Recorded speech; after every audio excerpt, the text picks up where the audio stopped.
ओडिशा साधना दृष्टिहीन सेवाश्रम गंजाम जिला करपड़ा ग्राम दिगपहाणी ब्लॉक रे जो गठन होती 12 वर्ष है तार स्थायी बासगृह निर्माण कार्यक्रम चली वर्तमान मार्बल पड़ापी आम किछि दिन तले गोटे वीडियो रेकर्डिंग करी समस्त साहाय्य सहयोग मागी तो आज रोपण फाउंडेशन तापाई मार्बल पाई 10,000 टंका से आमको प्रदान करछंती आउ किछि से प्रदान करिया पाई प्रतिश्रुति देइछंती।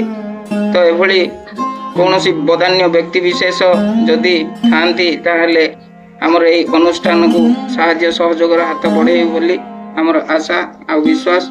हमर फोन नंबर 9777 477 179 ए नंबर रे जोगाजोग करिवे।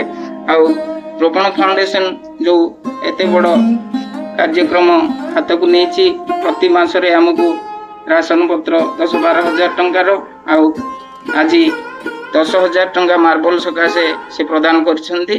तेणु आमे हमर अनुष्ठान तरफ धन्यवाद अर्पण करूँ।